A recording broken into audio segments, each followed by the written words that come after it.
অনেক মেয়েরা এসে সংসারে এসে ডিস্টার্ব করে, স্বামীর সাথে ভাই বোনের সম্পর্ক নষ্ট করে, মা বাবার সম্পর্ক নষ্ট করে, মনে করতেছে বিশাল কামিয়াব হইলো।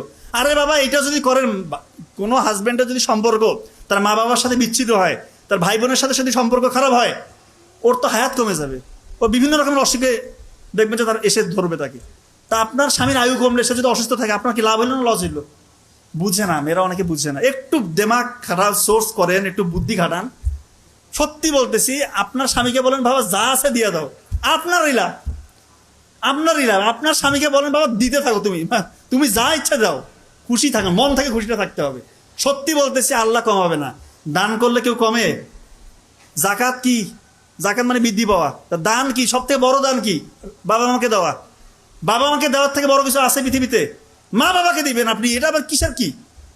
আল্লাহ তালা বাড়াই দিবে। আর মা বাবা কি টাকা কি অন্য কোথাও দিবে নাকি? ওগুলো তো আলটিমেটলি আপনার স্বামীরাই থাকবে, হাজব্যান্ডেরই থাকবে।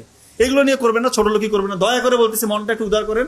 আর একটা ব্যাপার, আপনার সন্তান হবে না, আপনি যদি এরকম আত্মকেন্দ্রিক আচরণ করেন, বাবা মার, আপনার হাজব্যান্ডের মা বাবার হিংসা করেন, তা আপনার ছেলেটা যখন বড় হবে, বিয়ে করবে, আপনি তখন বয়স্ক হবেন, আপনার হালতটা কি হবে? আপনার বৌমা যদি আপনাকে এসে না দেখে, কি মানে একটা কথা আছে না যে ইট্টি মারলে পাটকেলটি খেতে হয়, কথা আছে কি না? তা আপনি যেরকম আচরণ করবেন, আপনার সাথে ওরকম ফিডব্যাকই হবে। ব্যবস্থাটা ওরকম ন্যাচারই করে দেবে। ন্যাচার বলতে আল্লাহ তাআলা ওই ব্যবস্থা করে দিবে। দয়া করে সন্তানকে শিখান, সন্তানকে এমনভাবে ছোটবেলা থেকে লালন পালন করেন, ওরা দেখবে কি রে, আমার মা বাবা, আমার দাদা দাদি, নানা নাকি এত রেসপেক্ট করে, ওরা এটা দেখে শিখবে। তারা যখন বড় হবে, তারা তাদের শ্বশুর শাশুড়িকে রেসপেক্ট করবে। কথা কি বুঝতে পারছেন? দেখবেন পরিবারটা একটা জান্নাতের বাগান হয়ে যাবে ইনশাল্লাহ। তো যাই হোক, আমি আর কথা বাড়াবো না। আপনাদের জন্য আমার বড় ভাই ইনশাল্লাহ অসাধারণ লেকচার নিয়ে অপেক্ষা করছেন। ওর প্রতিটা লেকচার আমি মনোযোগ দিয়ে শুনি, আপনারাও নিশ্চয়ই শুনবেন। অনেক কিছু জানতে পারি আমরা।